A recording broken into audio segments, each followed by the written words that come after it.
बिस्मिल्लाहिर्रहमानिर्रहीम अस्सलाम वालेकुम। पीवीटी न्यूज़ एचडी के साथ मैं हूं सुहेल चौधरी। नजर डालेंगे आज की अहम खबरों पर।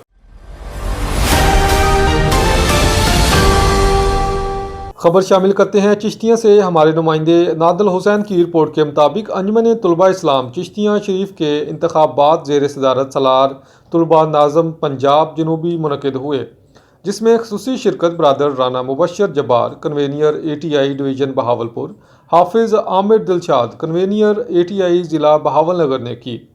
गाजी अंजमन ब्रादर असगर अली विर्क, ब्रादर जवाद नज़ीर बलोच साबिक नाज़म IUB बहावलपुर, अब्दुल्ला रामे साबिक जनरल सेक्रेटरी ज़िला बहावलपुर, ब्रादर मोहसन चिश्ती साबिक जनरल सेक्रेटरी डिवीज़न बहावलपुर, साहबजादा कारी ग़ुलाम फरीद चिश्ती पीर रज़ा शहीद का सरप्रस्त आला ATI चिश्तिया शरीफ को मरकज़ी रुकन मुशावरत मुस्तफ़ाई तहरीक एहसानुल हक, हाज़रीन व साबिकीन अंजुमना और मुस्तफ़ाई तहरीक चिश्तिया शरीफ के अहदेदारान ने कारकुनान अंजुमन ने भरपूर शिरकत की।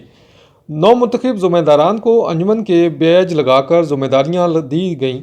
साबिक नाज़म चिश्तियाँ ब्रादर सैयद सरफराज शाह और साबका क़यादत को कामयाब सेशन गुजारने पर नाज़म पंजाब जनूबी ने दिली मुबारकबाद दी।